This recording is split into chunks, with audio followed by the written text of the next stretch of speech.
queremos denunciar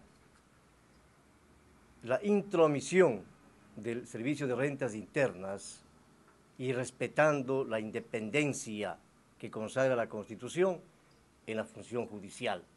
¿Y cómo lo hace? Amenazando, persiguiendo a jueces que no se alinean en sus perversos propósitos. Y así ha sucedido con el juez cuarto del trabajo, que ha concedido una medida cautelar en favor de Exportadora Bananera Novoa para detener el cobro de una glosa ilegal y arbitraria. Medida cautelar que está totalmente fundamentada en la Constitución de la República y en la Ley de Garantías Jurisdiccionales. La medida cautelar es justamente para evitar que se cometan abusos contra los derechos constitucionales.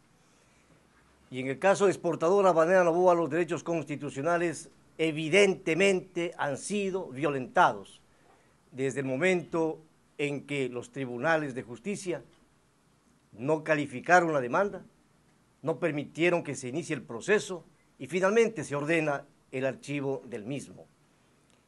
No obstante, que existe una sentencia de la Corte Constitucional que obliga a los tribunales a actuar en diferente sentido.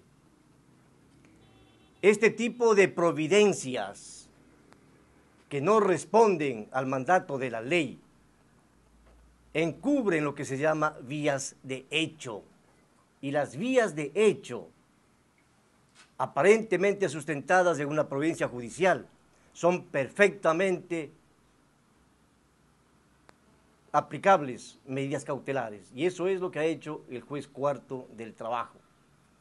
Las vías de hecho encubiertas en providencia judicial están amparados en la doctrina, y así el doctor Jorge Zavala Egas muy fundamentadamente lo sostiene en su libro. No obstante esto, sino que también la propia ley de garantías constitucionales dice en sus considerandos que las medidas cautelares son para evitar los abusos que se cometan mediante vías de hecho. ¿Y en dónde aparecen estas vías de hecho? En providencias judiciales como las que han sido dictadas en contra de Exportadora Bananera Novoa. Ahora, doctor, en este momento hay un sumario, la suspensión de 90 días. Si se llega a suspender este juez definitivamente, ¿qué pasa con la medida cautelar? No pasa absolutamente nada porque el juez cuarto lo que ha hecho es remitir el proceso en consulta a la Corte Constitucional. Y de acuerdo con el artículo 428 de la Constitución, la causa queda suspendida hasta que la Corte Constitucional emita el dictamen pertinente. De manera que quien le sustituya al juez anterior en esa función es incompetente para actuar, porque la competencia está suspendida. ¿Y sobre las amenazas del director del SRI que va a tomar acciones contundentes?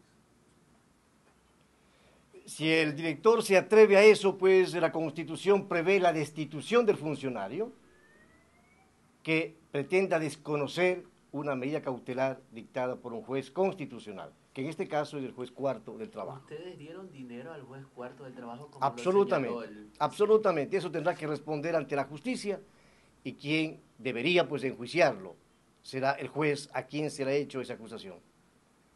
¿Hay una persecución a los jueces también?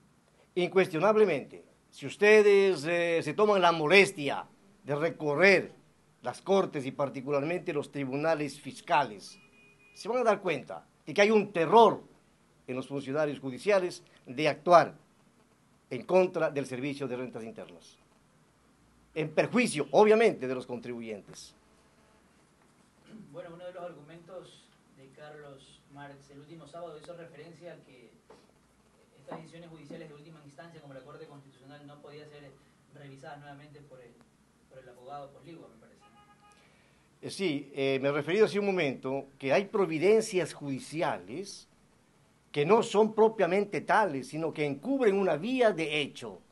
Y una vía de hecho, repito, es cuando esa providencia judicial ha sido expedida en expresa violación a una ley clara y contundente, que en este caso es la sentencia de la Corte Constitucional, en base a la cual debieron haber calificado la demanda de manera novoa, de manera que se pueda iniciar el juicio y ahí podamos demostrar las arbitrariedades cometidas por el Servicio de Rentas Internas en la glosa por el ejercicio 2005. En definitiva, no van a pagar los 90 millones de dólares.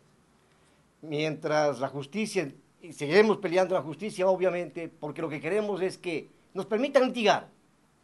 Y ahí demostraremos que esa glosa es completamente inconsecuente. Entonces no van a pagar. No vamos a pagar y seguiremos litigando, obviamente. Los Así 90 es. millones, será menos lo que ustedes consideran que deben.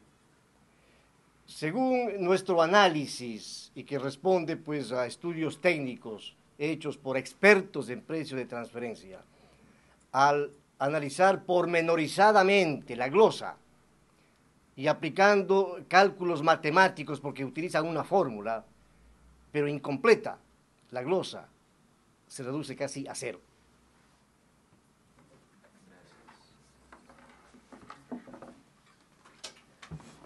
Muchas gracias, señores.